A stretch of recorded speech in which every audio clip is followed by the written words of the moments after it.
menjadi tabernakel, saudara. Sehingga melalui wahyu pengajaran dibukakan, saudara. Karena begitu penting kitab wahyu ini harus dibuka. Haleluya. Karena ini menyangkut kesempurnaan gereja Tuhan. Kalau tidak dibukakan, bagaimana gereja Tuhan mau sempurna? Bagaimana kita mau mengalami yang namanya keangkatan gereja Tuhan? Karena yang diangkat ini bukan orang-orang berdosa, saudara. Bukan orang-orang yang belum mencapai kesempurnaan. Bukan yang Kristen-Kristenan yang asal-asal mengikut Kristus. Saudara ya, sehingga dibukakan rahasia ini. Sebagaimana hukum yang berlaku di zaman Roh Kudus. Kisah Para Rasul 2 ayat 38 itu, saudara. Bertobat, berbaptis, beroleh anugerah Roh Kudus, dan dibukakan rahasianya menjadi 7 tingkat iman, saudara. Nah, itulah kemudian kalau kita hubungkan dengan tabernakel tadi, saudara, ada digambar di sini, jelas sekali. Sehingga kalau saya katakan kita akan lihat posisi kita yang diukur atau yang terukur sampai di mana, saudara. Sebagaimana ayat 1 katakan tadi, ukurlah bait Allah, mesbah, dan orang yang sembahyang di dalamnya. Ini kita sudah masuk pada orang yang sembahyang yang akan diukur, yaitu manusia. Sampai di mana yang masuk ukuran dan sampai di mana yang tidak diukur berdasarkan ayat yang kedua ini. Nah, kita akan lihat, saudara. Jadi tabernakel hubungannya, ada digambar ya. Nah ini, mana lebih jelas, gambar di sini atau di sini? Tidak apa-apa, mungkin di mana saja yang saudara lihat lebih jelas. Nah, dari pintu gerbang ini, saudara, kalau kita lihat hubungannya dengan tabernakel ini, pintu gerbang ini kan berbicara Yesus, firman. Dari situlah tingkat yang pertama dalam 7 tingkat iman, yaitu mendengar firman Tuhan, percaya, kemudian terima Tuhan Yesus. Ini penting, pondasi, saudara. Ini pondasi. Pintu gerbang, pintu adalah Yesus. Baru mau masuk di halaman ini. Kenapa ini ada 3? Mendengar firman, percaya, terima Tuhan Yesus. Karena singkatnya begini, saudara. Ada orang yang mendengar firman, belum tentu dia percaya. Betul enggak? Tapi kalau kita di sini semua sudah percaya, amin. Jadi tidak pernah goyah lagi, tidak pernah lagi mengalami kelemahan tatkala berhadapan dengan masalah sebesar apapun, karena kita sudah percaya firman Tuhan kan. Tuhan mampu dan sanggup mengalahkan segala pergumulan. Haleluya. Apalagi kita baru rayakan, Tuhan sudah menyalibkan, sudah tersalib bagi dosa-dosa kita. Segala kutuk, segala penyakit kita, segala beban, masalah, pergumulan, dosa dan kejahatan sudah dipakukan. Haleluya. Luar biasa. Jadi kita tidak goyah lagi. Sudah percaya, saudara. Ada orang yang sudah dengar firman, sudah percaya, tapi belum tentu dia terima Tuhan Yesus. Terima Tuhan Yesus di dalam hidupnya. Makanya harus jelas ini fondasinya. Mendengar firman, percaya, terima Tuhan Yesus. Roma 10 ayat 17. Iman itu datang dari, timbul daripada pendengaran akan firman Allah. Sudah. Tingkat pertama. Nah, kemudian tingkat yang kedua. Ini sudah masuk di halaman, saudara. Sudah masuk di halaman. Menyesal dan bertobat. Tingkat kedua, menyesal dan bertobat, saudara. Nah ini. Ini ada anak panah. Dia berhubungan dengan apa ini, menyesal dan bertobat? Dengan alat yang ada di halaman tadi, mesbah korban bakaran, saudara. Nah, jadi di sini tempat pembakaran korban-korban yang dipersembahkan. Itu tingkat yang kedua, menyesal dan bertobat. Ini ada ayatnya, saudara. Kisah Para Rasul 3 ayat 19. Coba kita baca. Kisah Para Rasul 3 ayat 19.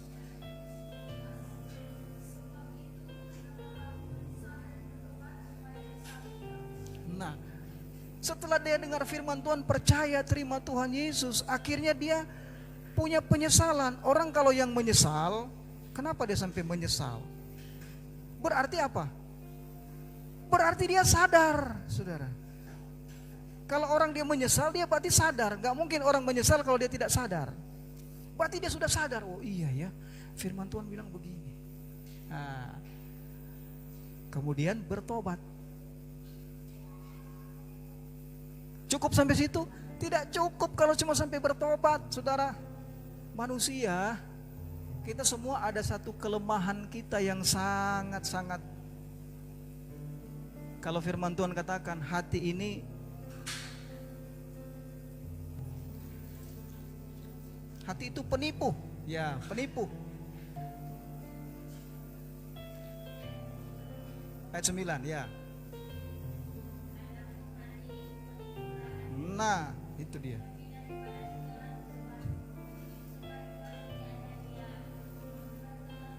Tidak berketentuan dia, saudara. Siapa yang boleh mengetahui isinya? Saudara baca ayat selanjutnya. Tuhan tahu, bahkan sampai kedalaman batin. Bukan cuma tahu di isi hati, batin pun belum timbul pun, saudara. Tuhan sudah tahu, ya. Makanya tidak ada yang tersembunyi di hadapan Tuhan.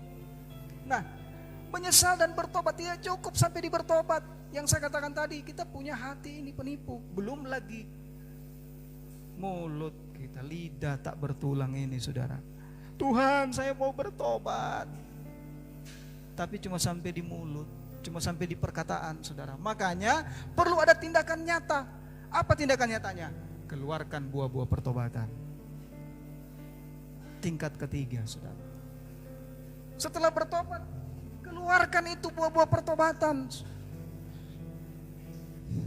Makanya jelas sekali ini, ini sangat terperinci, saudara. Dibukakan rahasia pengajaran kabar pengantin. Makanya sayang sekali kalau sampai saudara menganggap kita sudah ada di dalamnya, kemudian kita masih tergiur dengan keadaan-keadaan yang ada di luar, pengajaran-pengajaran yang di luar, saudara. Kalau di luar, saudara paling dapat bertobat, sudah selesai. Harus bertobat. Oh, kamu masuk ini, bertobat. Cukup di bertobat, saudara. Saat itu juga kita bisa bilang, ya saya bertobat. Tapi wujudnya apa? Harus keluarkan buah-buah pertobatan. Saudara mau bertobat dari apa? Keluarkan buah itu. Saudara masih suka apa? Masih suka judi? Keluarkan. Harus keluar itu buah-buah pertobatan, saudara. Matius 3 ayat 8. Lukas 3 ayat 8 juga sama, saudara. Ada ayatnya? Kita baca. Matius 3 ayat 8, ya. Keluarkanlah olehmu buah-buah yang berpadan dengan tobat. Kalau kita betul-betul berkata, Tuhan saya mau bertobat, keluarkan. Bertobat dari apa? Bertobat dari tadi, judi. Bertobat dari apa? Suka marah-marah. Karena kan semua itu yang Tuhan tidak inginkan, saudara. Bertobat dari dosa. Bertobat dari apa? Mungkin masih suka bohong, saudara. Nanti saudara pikirkan lagi. Nah, itu semua harus dikeluarkan. Harus dikeluarkan. Kalau sudah mampu kita keluarkan itu semua masih di korban, mesbah korban bakaran. Makanya nggak mudah untuk keluarkan itu. Ini berbicara korban.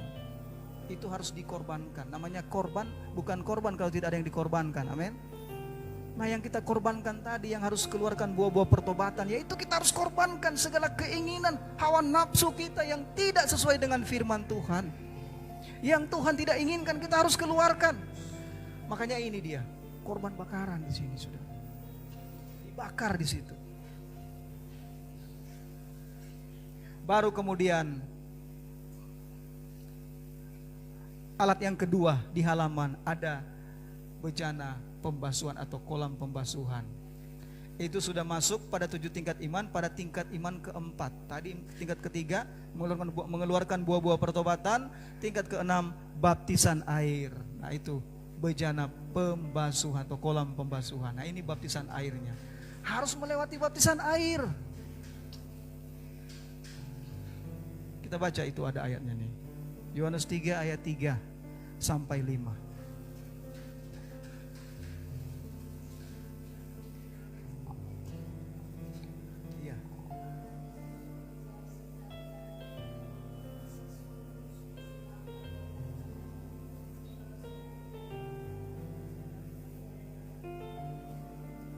Iya.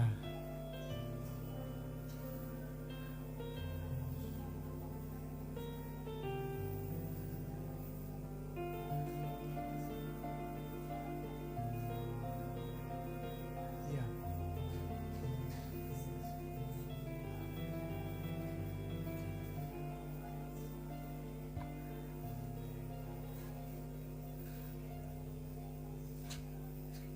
Lebih diperjelas. Tadi kalau siapa yang tidak diperanakan tidak akan dapat melihat. Kemudian ayat 5-nya, siapa yang tidak diperanakan dari air, tadi dari air tidak dapat melihat kerajaan Allah, kerajaan surga. Ayat yang kelima, tidak diperanakan dari air dan roh tidak dapat masuk dalam kerajaan surga. Saudara. Jadi baptisan Markus 16 ayat 16 juga. Coba kita baca dulu satu ayat itu. Ini tentang baptisan air.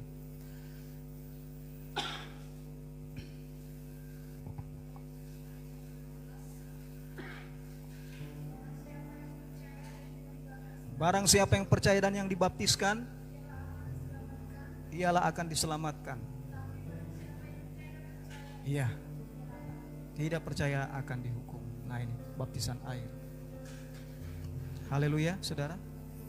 Itu masih di halaman.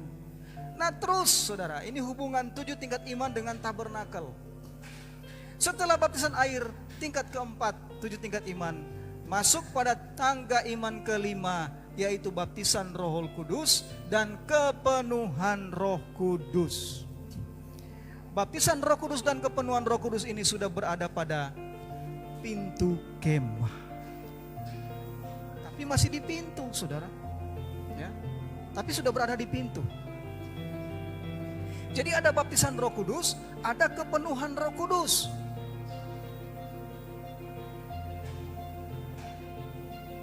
Baptisan Roh Kudus, coba kita baca dulu ini ayatnya ini. Kisah Para Rasul 2.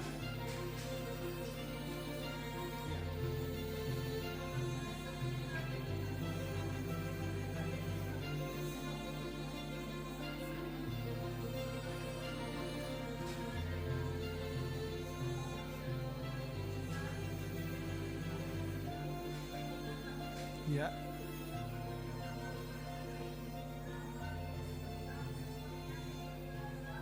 Ya.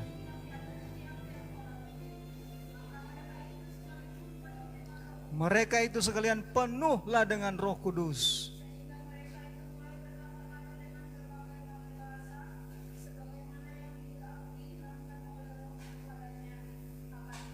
Haleluya.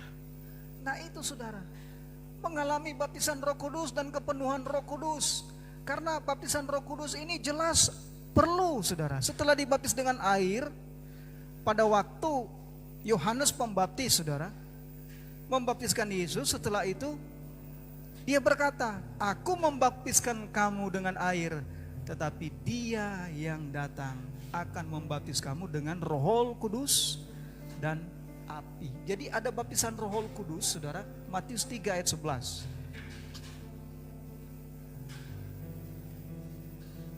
Tadi kepenuhan Roh Kudus ya, murid-murid hari Pentakosta itu. Iya. Nah ini kata Yohanes Pembaptis.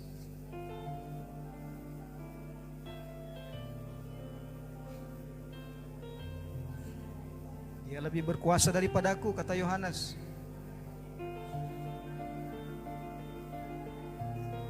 Ya.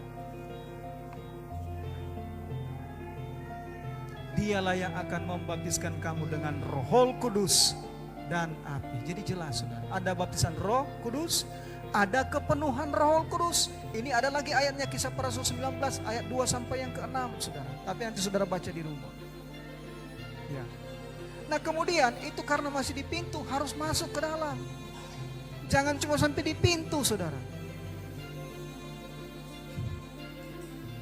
Jangan jadi seperti jemaat apa? Di Wahyu pasal 3. Sidang jemaat Laodikia saudara. Suam-suam. Dingin tidak, panas tidak, Tuhan tidak mau. Ada juga contoh pemuda Eutikus itu saudara. Dia sementara mendengar khotbah dari jendela, akhirnya jatuh saudara. Jadi kalau di tengah-tengah Tuhan tidak mau. Tuhan mau, artinya kalau kita mengiring Tuhan setengah-setengah, 50-50 saudara, Tuhan tidak suka. Ya. Tuhan mau kalau memang kita mau dingin saja, ya dingin. Tapi kalau kita memang mau lebih dari itu, ya harus hangat, harus panas.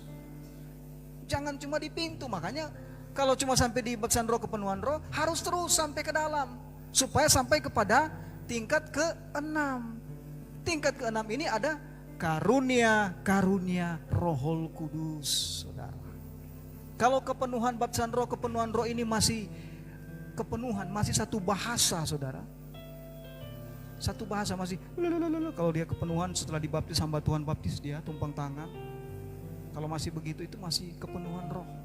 Tapi kalau sudah sampai dia ada 2 bahasa minimal, saudara, sudah ada 2 bahasa Roh, itu sudah karunia Roh Kudus. 1 Korintus 12 ayat 8 sampai 11 tentang karunia Roh Kudus. Kemudian kalau kita hubungkan dengan tabernakel, karunia Roh Kudus ini sudah ada di dalam, bukan lagi di pintu. Tingkat kelima tadi baptisan Roh Kudus, kepenuhan Roh, itu masih di pintu, masih keluar, masih dimuntahkan. Kalau masih di pintu sudah. Nah, tapi kalau sudah di dalam, nah ini kemah sembayang ini, kalau di dalam sini saudara, ini sudah ada tutupan kemah. Jadi bicara sudah ada perlindungan. Kalau masih di luar sini, masih kena hujan, panas, namanya halaman saudara. Ya.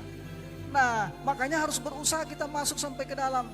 Tingkat ke-6 karunia Roh Kudus, di situ ada jawatan Tuhan sampai mengeluarkan buah-buah Rohul Kudus, saudara. Di sini itu ada 3 alat.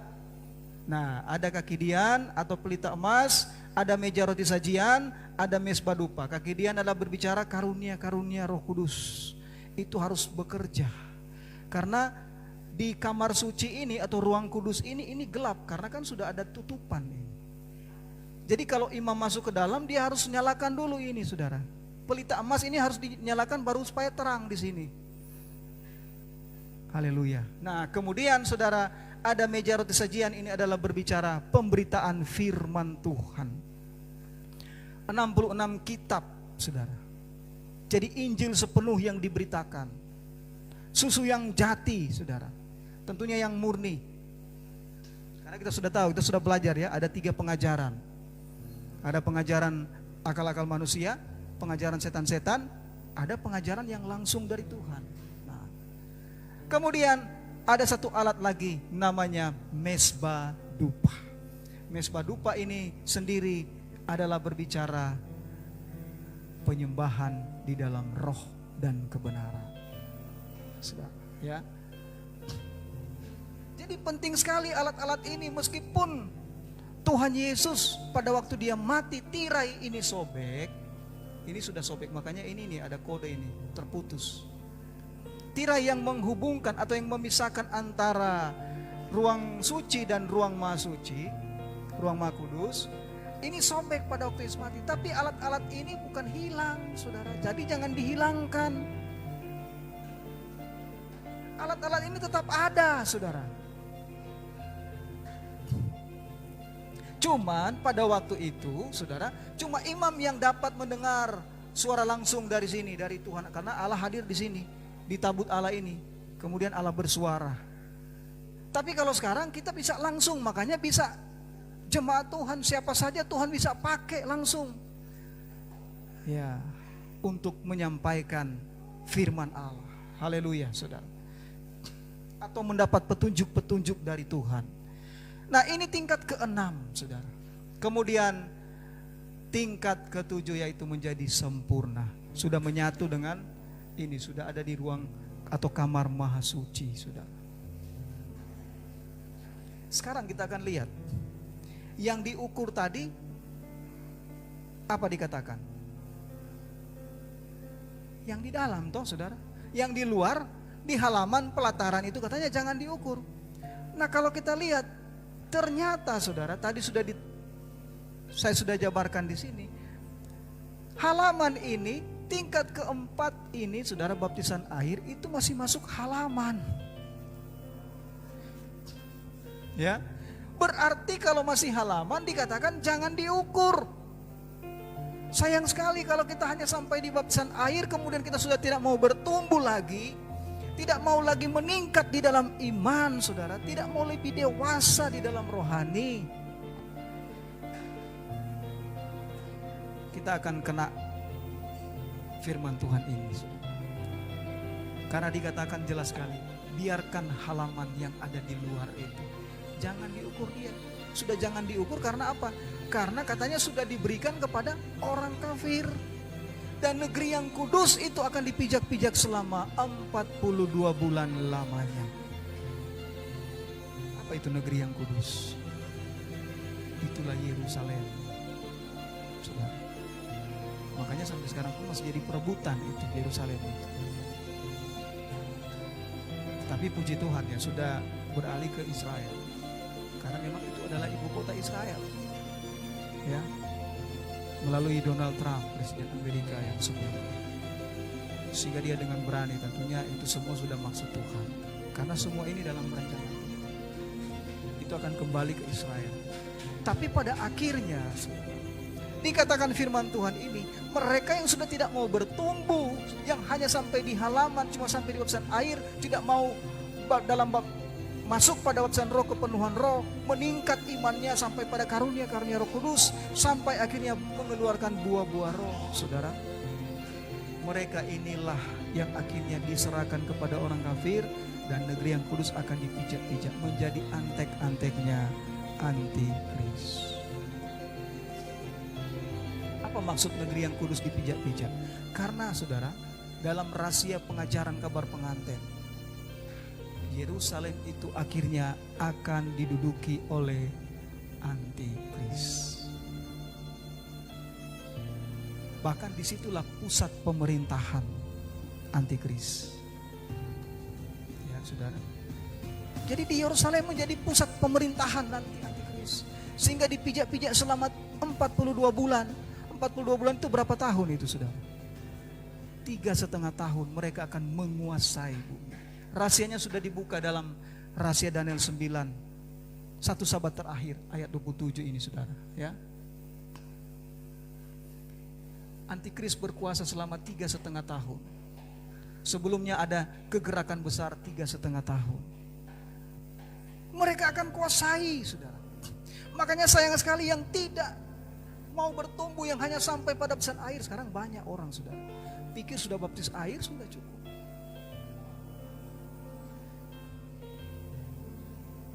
Punya Roh Kudus, puji Tuhan, sudah punya Roh Kudus, asal memang betul-betul karunia Roh Kudus. Jangan cuma bilang oh sudah punya karunia nubuatan, tapi bukan karunia nubuatan, kubuat, saudara, kubuat. Jadi dibuat-buat sendiri, saudara. Begitu juga dengan karunia bahasa roh, hanya dibuat-buat, saudara. Bukan seperti yang dikatakan dalam kitab 1 Korintus 14 itu. Ya. Ayat 26 sampai 33, bagaimana pekerjaan Roh Kudus. Bagaimana tentang karunia-karunia Roh Kudus 1 Korintus 12. Makanya penting karunia-karunia 1 Korintus 14 ayat 1 katakan rebutlah olehmu. Ya, saudara. Usahakanlah dirimu supaya memperoleh karunia-karunia. Harus berusaha, saudara. Supaya kita sudah, sedangkan kita sudah ada baptisan roh, kepenuhan roh masih di pintu. Harus tingkatkan lagi. Harus sampai di dalam, saudara. Kalau sudah di dalam, puji Tuhan, sudah ada perlindungan. Ini ada tutupan kemah. Haleluya. dan akan lebih jauh saudara dari yang namanya kalau mau bertumbuh ya sampai dalam. Sebenarnya target firman Tuhan ini kalau saudara sudah di dalam, sudah sampai melewati tingkat kelima ini, sudah ada di karunia Roh Kudus, harusnya sudah bisa lebih terjaga dari dosa dan sudah lebih kuat menghadapi masalah, persoalan, karena sudah digambarkan dia sudah menjadi ukurannya sudah dewasa. Karena di dalam sini saudara, hujan panas dia sudah tidak kena. Artinya masalah, pergumulan, tantangan, cobaan dia sudah terhindar. Kemudian apa lagi? Di sini saudara masih gampang sekali. Ada angin, ada debu. Itu bicara dosa dan kejahatan saudara. Dan masih kotor sini, ada darah-darah sini. Korban-korban yang disembeli di halaman sini, baru dibakar di sini. Kotor-kotor, makanya dicuci di sini saudara. Sekali harus berusaha masuk sampai ke dalam sini, sampai oleh karunia-karunia Roh Kudus. Nah, kembali kita saudara di sini. Yang ternyata yang tidak diukur itu sampai di halaman sini. Bahkan yang di sini masih warning. Yang di pintu kemah ini saudara. Kalau masih sampai baptisan roh, kepenuhan roh, belum sampai pada karunia-karunia Roh Kudus, masih bisa dia di sini terbuang. Bahkan kemungkinan terbuang itu masih besar. Kecuali dia berusaha masuk sampai ke dalam. Haleluya, saudara. Nah, betapa bersyukurnya kita kalau kita sudah ada di sini, saudara, sudah ada pada tingkat ke-6, sudah memiliki karunia-karunia. Ternyata kita semua sudah masuk ukuran. Haleluya. Puji Tuhan, saudara. Jadi kita boleh masuk ukuran. Sehingga jelas kaitannya saudara. Ya, pada waktu Tuhan Yesus katakan di dalam Yohanes 3 tadi, ya saudara, ayat 5, kalau tidak lahir baru dari air dan roh, dia tidak masuk dalam kerajaan Allah. Karena harus, ini kan terbuang kalau cuma lahir baru dari air kan. Makanya harus dari roh juga. Coba baca lagi ayat 5-nya saudara. Yohanes 3 ayat 5.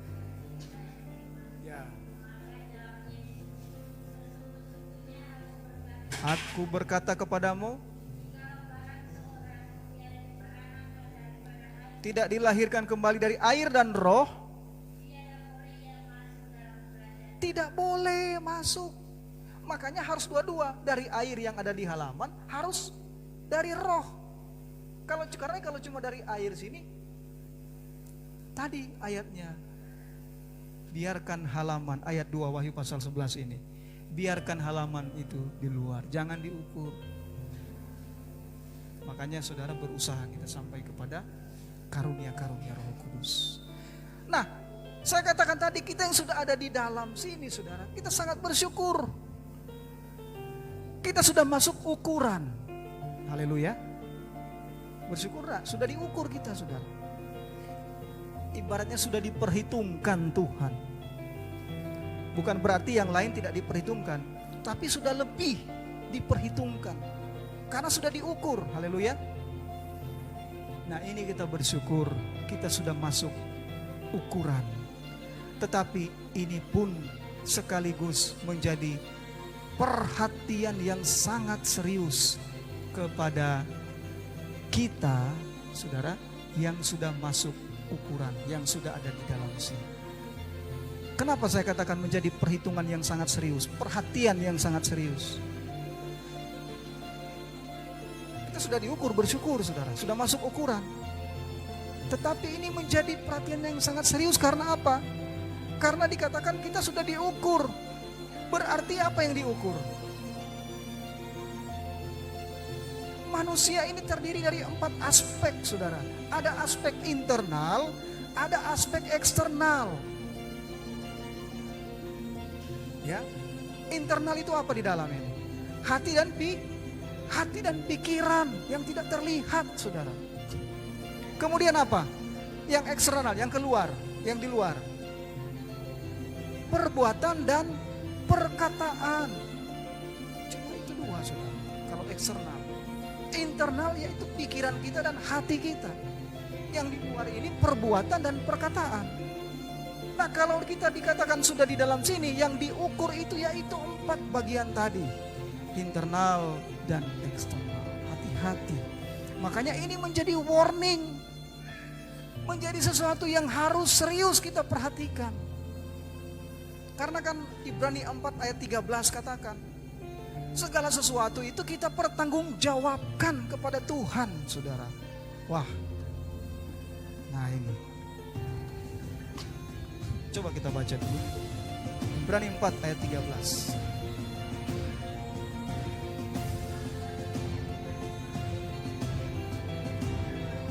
Tidak ada yang tersembunyi di hadapan Tuhan. Nyata dan terbuka, nampak jelas segala sesuatu. Ya.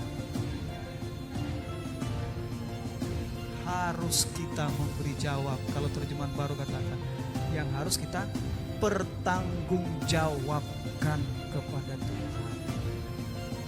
Saudara, wah, ternyata kita sudah menjadi ukuran, kan sudah diukur. Supaya kita lebih waspada, saudara.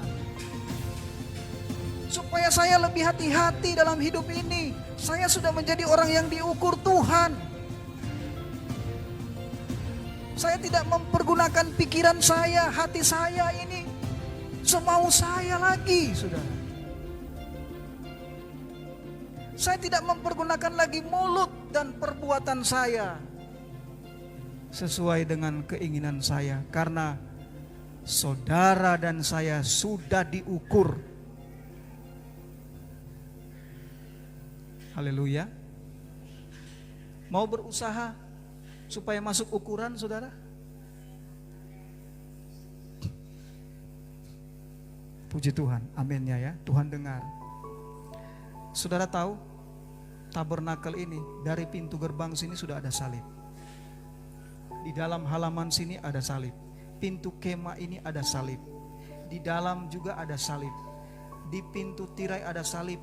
Di dalam baru tidak ada salib. Berhenti dari kelelahan. Haleluya, saudara. Makanya tongkat Harun yang dipakai itu, yang bertunas, sudah berhenti. Hukum itu sudah berhenti. 10 hukum sudah ditaruh di dalam. Dan ada bokor yang berisi mana sudah ada di dalam. Sudah selesai. Haleluya. Tapi kalau masih di sini, saudara, salib.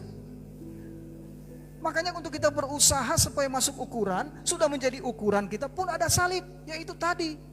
Sudah diukur semua, saudara. Seluruh yang ada dalam kehidupan kita itu sudah diukur Tuhan. Tahukah kita, saudara, segala sesuatu itu dari Tuhan? Amin. Oleh Tuhan dan bagi Tuhan atau untuk Tuhan.